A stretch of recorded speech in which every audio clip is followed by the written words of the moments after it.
नमस्कार and welcome back दोस्तों। एक ही हफ्ते के अंदर 3 बड़ी मीटिंग्स हो रही हैं और कुछ बड़ा पकड़ा है। हमारे जयशंकर जी रशिया जा रहे हैं, वहां पर किससे मिल रहे हैं? सर्गेई लेवरोव से।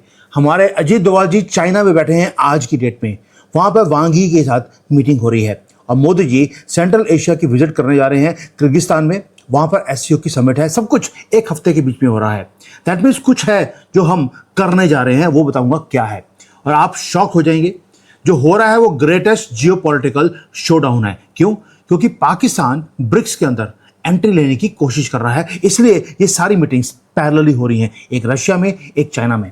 न्यूज चैनल्स बता रहे हैं आपको कि जो हमारे अजीत डोभाल जी हैं वो चाइना के अंदर बैठे हैं बॉर्डर के ऊपर थोड़ी सी तनखी को कम करने के लिए, क्योंकि आगे जाकर ब्रिक्स की समिट भारत में है। अब जो हमारे जयशंकर जी हैं वो मॉस्को में एक कट सी विजिट करने जा रहे हैं, एक ट्रेड की बात वो करने जा रहे हैं। उसमें कुछ मिसिंग पॉइंट्स हैं जो मैं आपके सामने रखूंगा, क्योंकि ये कोई भी कोइंसिडेंस वाली मीटिंग्स नहीं है। ना ही जियोपॉलिटिक्स में कोई कोइंसिडेंस होता है, ना ही ये कोई रूटीन की मीटिंग है। ये एक सिंक्रोनाइज्ड 3 फ्रंट डिप्लोमेटिक गेम है जो हमारी गवर्नमेंट चला रही है, और सब कुछ एक ही हफ्ते के अंदर हो रहा है। और वो भी कब? जब अगले महीने ब्रिक्स की समिट भारत में हो रही है। जो पुतिन है उनकी फ्लाइट्स की टिकट्स ऑलरेडी बुक हो चुकी हैं, उन्होंने कंफर्म कर दिया। शी जिनपिंग अपने प्रिपेयर कर रहे हैं अपनी पहली visit to India in 7 long years, and right now behind closed doors Moscow और बीजिंग और भारत तीनों एक अल्टीमेट जियोपॉलिटिकल बार्गेनिंग चिप के ऊपर वो बात कर रहे हैं। बेट क्या है कि पाकिस्तान ने अपनी एंट्री करने की कोशिश किया है ब्रिक्स के अंदर।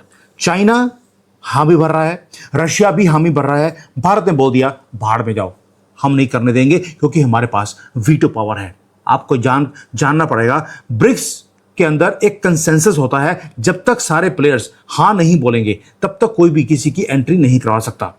भारत के पास वीटो पावर है, भारत ने बोल दिया पाकिस्तान को बाहर रखना है। लेकिन उसके लिए शी जिनपिंग ने बोला कि अगर पाकिस्तान एंटर नहीं करेगा तो मैं भारत में ब्रिक्स की समिट में नहीं आऊंगा। इसलिए डोभाल जी गए हैं, जयशंकर जी को नहीं भेजा, डोभाल जी को भेजा है। समझ लीजिए, अगर डोभाल जी गए हैं तो उठा के ले आएंगे उनको।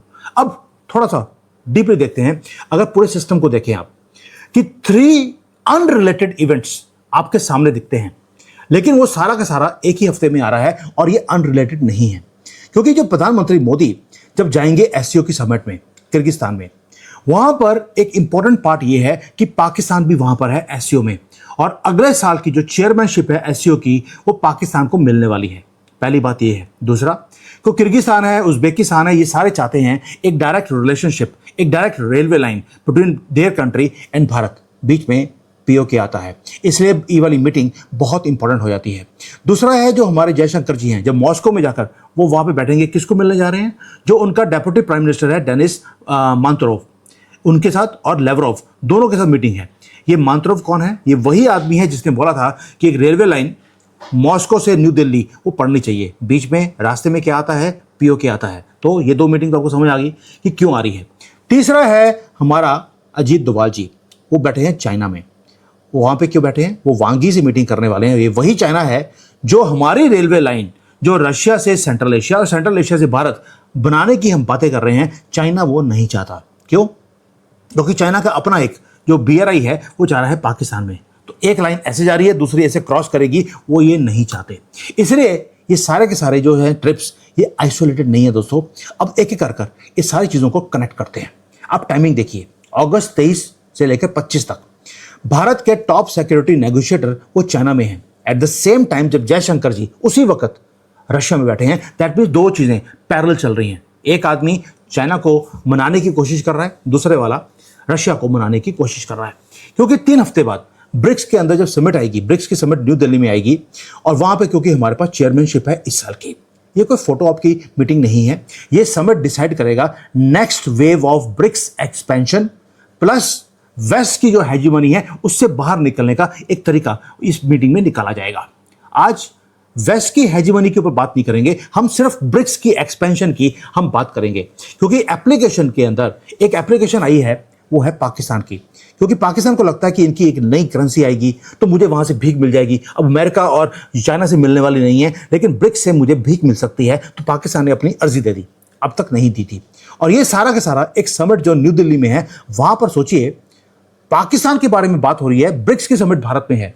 ये है शोडाउन। इसलिए जो कॉकरोच जनता पार्टी है उन्होंने अनाउंस कर दिया कि जब ब्रिक्स की समिट यहां पर हुई होगी, पूरे दुनिया की नजरें हमारे ऊपर होंगी, वो पूरे भारत में मास प्रोटेस्ट करने वाले हैं। दोस्तों, ओबामा आया था भारत में, मास प्रोटेस्ट हुए। ट्रंप आया तो कंजरवाल ने पूरे दिल्ली को हॉस्टेज बना दिया। आपको याद होगा पूरी दिल्ली में आग लगवा दी थी। इस बार भी कंजरवाल की ही कॉकरोच जनता पार्टी, उन्होंने बोल दिया कि पुतिन और शी जिनपिंग यहां पे आने वाले हैं, पूरे भारत में आग लगवा दो। सेम प्लेबुक है कंजरवाल की, जो हमेशा वो करता रहा, अब इस बार भी वो करने की कोशिश किया जा रहा है। बट कॉकरोचों को मोदी जी कैसे हैंडल करेंगे, ये मैं मोदी जी के ऊपर छोड़ता हूं। सॉफ्ट हो रहे हैं, मैं बार बार बोल रहा हूं, मोदी जी आपने जंतर मंतर पे भी इनके ऊपर सॉफ्ट हो गए, अभी भी सॉफ्ट होते जा रहे हैं और वो बदतमीजी पे बदतमीजी करते जा रहे हैं। इतना सॉफ्टली कंट्री नहीं चल सकती। और अगर ब्रिक्स में इस बार जब पुतिन और शी जिनपिंग यहां पर आए होंगे और पूरे देश में अगर आग लगी या दिल्ली में इनको दिल्ली को हॉस्टेज बनाने की कोशिश करी, आप सोच के देखिए क्या मैसेज आप पूरी दुनिया को भेज रहे हैं। जिस पाकिस्तान को हम रोक रहे हैं हमारे इसमें ब्रिक्स में एंटर करने के लिए, उससे ज्यादा खुश कोई और हो नहीं सकता। बट एनीवेज, आज कॉकरोच और इनके बारे में बात करने की जरूरत नहीं है, ब्रिक्स के ऊपर आते हैं। ब्रिक्स दोस्तों फोकस में क्यों है? क्योंकि चाइना और रशिया दोनों हेविली सजेस्ट कर रहे हैं कि हम ब्रिक्स को एक्सपैंड कर दें। और एक्सपेंशन करने के लिए बीजिंग डेस्परेट क्यों है पाकिस्तान के लिए? क्योंकि उसको लगता है कि अगर ब्रिक्स में पाकिस्तान आएगा तो पाकिस्तान के आते ही जो चाइना है उसके नंबर ऑफ वोट्स ब्रिक्स के अंदर वो बढ़ जाएंगी और भारत का जो इन्फ्लुएंस है वो कम हो जाएगा। लेकिन ब्रिक्स के अंदर मैंने पहले बताया बेस्ट पार्ट क्या है, उसके अंदर हर कंट्री के पास एक वीटो पावर है। अगर न्यू दिल्ली नहीं मानेगा तो पाकिस्तान की एंट्री कभी भी ब्रिक्स के अंदर नहीं हो सकती। अब इसलिए डोवाल जी जब वांगी से मीटिंग करेंगे, वो वहां पर नेगोशिएट क्या कर रहे हैं? वो नेगोशिएट कर रहे हैं, एक तो ये कि लद्दाख के ऊपर जो है ये जो आपकी पेट्रोलिंग हो रही है या अरुणाचल में हो रही है, उसको कैसे कंट्रोल करना है, उसके ऊपर बात नहीं हो रही। उसके ऊपर बात हो रही है बार्गेनिंग, जो ये होती है बार्गेनिंग चिप, उसके ऊपर, क्योंकि हमारे पास लीवरेज है। चाइना ने हमें बोला है कि अगर ब्रिक्स की समिट में अगर आप चाहते हैं कि हम आए तो उसके लिए आपको पाकिस्तान को एडमिट करना पड़ेगा। ब्रिक्स की जो समिट है दोस्तों, वो एक ऐसा एंटी वेस्टर्न यूनिटी बनाने की कोशिश की जा रही है चाइना की तरफ से, ताकि वेस्ट को दिखे कि उनके पैरेलल हमने एक सिस्टम खड़ा कर लिया। और शी जिनपिंग अगर भारत में आएंगे तो कंडीशन एक ही है कि आप पाकिस्तान को ले आइए। और दूसरा, डोवाल जी क्या बोल रहे हैं? डोवाल जी वहां पे बोल रहे हैं कि पाकिस्तान की एंट्री तो हो नहीं सकती। और दूसरा, अगर ब्रिक्स की समिट करनी है और सीमलेसली होना चाहिए तो आप बॉर्डर को शांत रखेंगे, हम तो कुछ करते नहीं है, और क्वाइटनेस जो है उसके कारण ही जो ये मीटिंग है वो सही तरीके से हो सकती है। आपकी बात हम मानने को तैयार नहीं है, वो नहीं होगा। अब हिस्टोरिकल थ्रेड देखिए दोस्तों, 5 साल हो गए, 2020 हुआ था गलवान वैली का क्लैश, उसके बाद हमने उनके ऐप्स बंद कर दिए, उनका बिजनेस हमने बंद करने की कोशिश करी। लेकिन जो ट्रूप्स की डिप्लॉयमेंट है वो उतने उनके जितने उनके आदमी खड़े हैं उतने हमारे भी वहां पे खड़े हैं, आज तक खड़े हैं। और ये कोई नई बात नहीं है, ये पहले भी ऐसे ही होता रहा। लेकिन अब देखिए सडनली जो मशीनरी है वो दोबारा से फुल स्पीड पे काम करनी शुरू कर दी। वांग ही पहले भारत में आए थे इस समर में, उसके बाद ब्रिक्स का जो हमारे एनएसए की जो मीटिंग है वहां पर बेजिंग में पहुंच गए डोवाल जी। ये रश क्यों है, इतनी तेजी क्यों हो रही है इस वक्त कि वांग ही अभी आए, 2 महीने के बाद हमारे डोवाल जी चले गए? क्योंकि सितंबर में जब समिट होगा वो एक इमूवेबल डेडलाइन है। आप आगे पीछे मीटिंग्स कर सकते हैं, ब्रिक्स आगे पीछे नहीं हो सकती। शी जिनपिंग की आखिरी विजिट 2019 में थी, जब चेन्नई में वो कनेक्ट करने आए थे। और इस बार अगर दिल्ली में वो सितंबर में लैंड करते हैं, एक बहुत बड़ी जियोपॉलिटिकल स्टेटमेंट है जो चाइना वेस्ट को देगा। ये है एक चीज कि चाइना बोल रहा है कि मैं भारत के साथ मिलकर मैं आगे काम कर लूंगा, मुझे आपकी जरूरत नहीं है, प्लीज हमारे अंदर करने की जरूरत नहीं है। ट्रंप भी चाहते हैं कि चाइना और भारत दोनों इकट्ठे हो जाएं, क्योंकि दोनों अगर इकट्ठे होंगे तो दोनों सर्व करेंगे अमेरिका के इंटरेस्ट को। भाई उसको सस्ते में माल चाहिए, भारत सस्ते में देगा वो हमारे से ले लेगा, चाइना देगा तो चाइना से ले लेगा। उसके पास 2 बड़ी पावर्स कंपीट कर रही होंगी सस्ता माल देने के लिए अमेरिका को। This is what America wants. But जो डीप स्टेट है वो चाहता है कि भारत और चाइना के बीच में लड़ाई हो जाए, इसलिए वो कोई ना कोई हरकतें करते रहते हैं। बट ये हो गया एक पार्ट बेजिंग का। दूसरा आते हैं मॉस्को के ऊपर। दोस्तों जयशंकर जी रशिया में बैठे हैं, ये अल्टीमेट डिफायंस है वेस्ट के अगेंस्ट। क्यों? क्योंकि वेस्ट हमें बोलता रहा कि आपके ऊपर हम सेकेंडरी सैंक्शंस लगा देंगे अगर आपने रिलेशनशिप बनाया रशिया के साथ या आपने तेल लिया। हमने दुनिया का तेल निकाल दिया, रिलेशनशिप हमने रशिया से बंद नहीं किया, जबकि हमारे ऊपर मैक्सिमम यूएसए का प्रेशर था। हमने बोला यार भाड़ में जाओ, ये भाड़ में जाओ जो है ना पंजाबी वर्ड, ये मुझे लगता है उसको समझ आ गई है डोनाल्ड ट्रंप को कि भाड़ में जाना क्या होता है।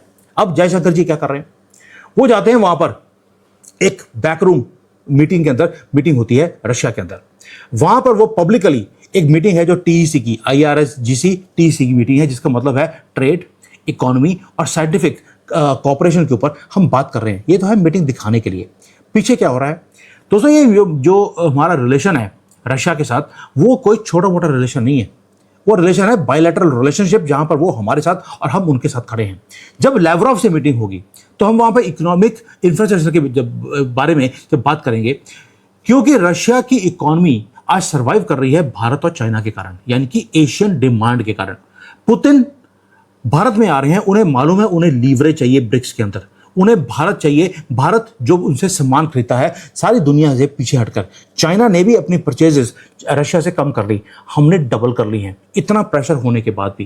दैट मीन्स हम उनको बता रहे हैं कि आपकी इकोनॉमी के लिए हम जिम्मेवार हैं, हम आपकी इकोनॉमी को सर्वाइव करवाने के लिए हम हर चीज़ काम कर सकते हैं। सेकेंडली, हम वेस्ट को आंखें भी दिखा सकते हैं, इतनी लीवरेज हमारे पास है।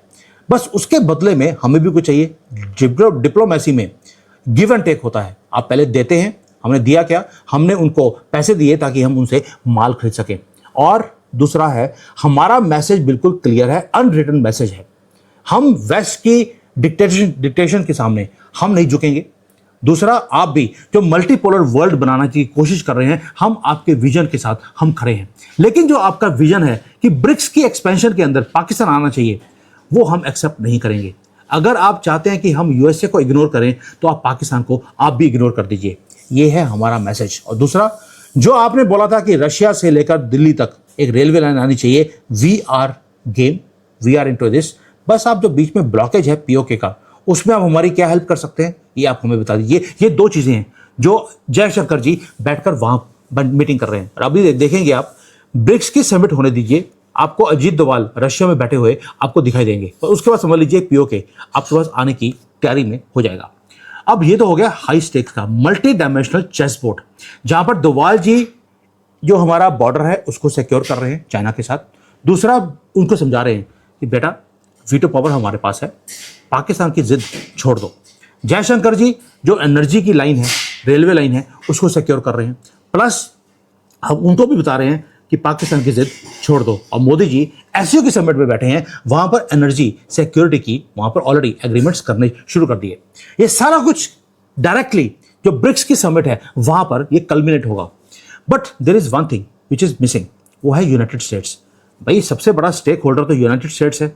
वो ना तो एनर्जी की सिक्योरिटी चाहता है, ना रशिया से रिलेशन, ना चाइना से रिलेशन। तो फिर वो क्या कर रहा है कि अब दो सबसे बड़े जियोपॉलिटिकल एडवर्सरीज पुतिन और शी जिनपिंग दोनों भारत के कैपिटल में बैठे होंगे। वो कहाँ बैठा है, जैसे जयशंकर जी बोलते हैं, अमेरिका इज इन अमेरिका। वो कंप्लीटली साइडलाइंड है, वो देख रहा है कि हम क्या कर रहे हैं। हम एक एंटी वेस्ट, एक इकोनॉमिक ब्लॉक बनाने की कोशिश कर रहे हैं। मेन स्ट्रीम नैरेटिव ये है कि यूएसए पुश कर रहा है भारत को, लेकिन वो ये चीज मिस कर देते हैं। अगर यूएसए ने हमें जरूरत से ज्यादा पुश किया तो हम रशिया और चाइना की तरफ चले जाएंगे, हमारे पास रिलेशनशिप है। और अगर उन्होंने कुछ नहीं किया तो हम सक्सेसफुली ब्रिक्स को खड़ा कर देंगे इस वेस्ट के अगेंस्ट। एक ऑल्टरनेट फाइनेंशियल सिस्टम हम क्रिएट कर सकते हैं, एक ऑल्टरनेट ट्रेड सिस्टम हम क्रिएट कर सकते हैं, वो भी उनके नाक के नीचे। करेंगे तो मरेंगे, नहीं करेंगे तो उससे ज्यादा मरेंगे। तो इसलिए जो ये विजिट है, जो जयशंकर जी की विजिट मॉस्को में और डोभाल जी की विजिट चाइना में, और हमारे पास ब्रिक्स की समिट, ये सब कुछ एक वो डिफाइनिंग मोमेंट है भारत का। इसीलिए सोरोस ने सबने कॉकरोचों को एक्टिवेट कर दिया है कि ना तो रेलवे लाइन बने, ना पीओके रिलीज हो, और यहाँ पर इतनी गंदी इमेज दुनिया में जाए जो कॉकरोचों को एक्टिवेट किया जा रहा है, ताकि कोई भी इंडस्ट्री यहाँ पर नहीं आ सकती। दोस्तों, भारत क्या कर रहा है, भारत इंटीग्रेट कर रहा है रशिया के साथ अपनी डिफेंस और एनर्जी लॉजिस्टिक्स को। और यहाँ पे कॉकरोच लगे हैं कि भारत में ये काम नहीं होने दे रहे, कि ये स्कूल बड़े खराब हैं, वो भी बीजेपी के स्टेट्स के अंदर, और हर रोज इनको जूते पड़ रहे हैं। बट ये जूते खाने से ये बाज नहीं आएंगे। मोदी जी को मैं बार बार बोलता हूं, मोदी जी प्लीज, 3 बार ऐसा ही हुआ है जब भी कोई बड़ी समिट होती है यहां पर आग लगाई जाती है। इस बार उससे भी बड़ी आग लगाने की कोशिश की जा रही है, क्योंकि ये बदतमीजों की तरह ये काम कर रहे हैं। आप इतने बड़े स्टेक होल्डर्स के साथ आप मीटिंग्स कर रहे हैं, और देश के अंदर एक छोटा सा कॉकरोच आप संभाल नहीं पा रहे। देश के बाहर आप हर चीज को संभाल लेते हैं, देश के अंदर क्या हो जाता है आपको मुझे समझ नहीं आती। इसलिए पूरे दुनिया में आपको अवार्ड मिल रहे हैं। भारत में मुझे अब एक अवार्ड दे दीजिए जो आपको मिला हो। भारतीय आपको अवार्ड क्यों नहीं देते, आपको ये सोचना पड़ेगा। दोस्तों, मैं बार बार बोल रहा हूं, कॉकरोच जनता पार्टी इंपॉर्टेंट नहीं है। रीजन बीइंग, हम जो काम कर रहे हैं आज की डेट में वो है balancing act. Moscow, China, Bharat मिलकर एक बैलेंसिंग एक्ट कर रहा है। भारत के ऊपर अब डिक्टेशन जो वेस्ट वाले करते रहे वो बंद हो गई है। हम वेट नहीं कर रहे कि यूएसए हमें किसी चीज के लिए अलाउ करेगा या नहीं करेगा। हम फैक्ट्स को क्रिएट कर रहे हैं ग्राउंड के ऊपर। और दोस्तों, मैं हमेशा बोलता हूं आपको, कोई भी जो जियोपॉलिटिकल जो न्यूज़ होती है उसको आपको एनालाइज करना पड़ता है 3-4 डिफरेंट एंगल से। पहला है, अगर by chance Xi Jinping Bharat में नहीं आए, उन्होंने बोल दिया कि पाकिस्तान अगर एंटर नहीं करेगा तो मैं भारत में नहीं आऊँगा, इसका मतलब है कि जो डोवाल जी वहाँ पे करने गए थे वो फेल हो गए और उसके बाद आपको बॉर्डर के ऊपर थोड़ी सी तनकी इंक्रीज होती हुई दिखाई देगी। दूसरा एक और है कि जो जयशंकर जी मॉस्को में बैठे हैं, अगर वहाँ पर जो सेकेंडरी सैंक्शंस हैं उसके कारण भारत ने अपनी ऑयल की इंपोर्ट्स को थोड़ा सा स्लो कर दिया, इसका मतलब है वहाँ पर भी हम फेल हो गए और वाशिंगटन वो जीत गया अपने प्रेशर के अंदर। तीसरा है जो ब्रिक्स की जो मीटिंग है, अगर उसमें गलती से भी अगर पाकिस्तान की एंट्री हमने करवा दी, इसका मतलब क्या है? इसका मतलब है हमने अपनी वीटो की पावर यूज नहीं किया और इसका मतलब है कि चाइना ने अपने प्रेशर के अंदर उन्होंने कुछ ना कुछ हमारे साथ डील किया है जिसके कारण हमने पाकिस्तान की एंट्री ब्रिक्स में करवा दी। ये 3 इवेंट्स हैं, तो 3 चीजें हैं जिसके ऊपर मेरी भी नजर रहेगी, आपकी भी नजर रहनी चाहिए, क्योंकि ये सारा कुछ बहुत इंपॉर्टेंट है। प्लस एक और चीज है, अगर ये सब कुछ हो गया इसका मतलब है कि जो पूरा का पूरा बोर्ड है, चेस बोर्ड, वो हिलने वाला है। Now what does all this mean for Bharat? अगर जो मैंने बोला है वो हुआ, अगर नहीं हुआ तो आपके लिए मतलब क्या है? दोस्तों, पहली बात यह है कि अब हम एक छोटे मोटे कोई प्लेयर नहीं रहे। पहली बात यह है, we have now not even become a swing state, we are now doing what? बड़ी बड़ी पावर्स को हम दिल्ली में बुला रहे हैं, मीटिंग्स कर रहे हैं। ब्रिक्स की जो एक्सपेंशन है वो उसकी चाबी हमारे पास है। हम चाहेंगे तो ब्रिक्स की एक्सपेंशन होगा, वरना नहीं होगा। मॉस्को के साथ हम एनर्जी की लाइफलाइन हम डायरेक्टली कनेक्ट कर रहे हैं भारत के साथ, डिस्पाइट वेस्टर्न थ्रेट्स, और चाइना को फोर्स कर रहे हैं कि नेगोशिएशन टेबल पे आ जाओ, बॉर्डर को भी सेट कर देते हैं। पीओके हमने सेट कर ही देना है, पाकिस्तान को परमानेंटली सेट करने का काम तुम्हारा है। यानी कि अब हम जियोपॉलिटिकल पोल बनने की कोशिश कर रहे हैं। बनेंगे नहीं बनेंगे ये मैं मोदी जी पे छोड़ता हूं। अगर आपसे कॉकरोच भी हैंडल नहीं होते ना, तो फिर आप जियोपॉलिटिकल पोल मोदी जी अब बन नहीं सकते। ये सॉरी, मुझे ये चीज़ बार बार याद दिलानी पड़ती है। कई बार बड़े बड़े मुद्दों में आप छोटे से कॉकरोच पैरों में घूम रहे होते हैं तो आपको दिखते नहीं है, इसलिए आपको याद दिला रहा हूँ। दोस्तों, हम सिर्फ एक समिट ब्रिक्स की सिर्फ वही यहाँ पर नहीं कर रहे, हम एजेंडा सेट कर रहे हैं नए वर्ल्ड ऑर्डर का। पुतिन आ रहे हैं, शी जिनपिंग अपने बैग्स को पैक कर रहे हैं, ये मेरी इंफॉर्मेशन है। और भारत के पास एक चाबी है ब्रिक्स की एक्सपेंशन की, वेस्ट की हेजीमनी को खत्म करने की। भाई, उन्होंने प्रेशर डाला, हमारे पास चाबी है, हम रशिया और चाइना की तरफ जा सकते हैं। अगर प्रेशर नहीं डाला तो हम एक अल्टरनेट पेमेंट सिस्टम हम ब्रिक्स के अंदर क्रिएट कर सकते हैं।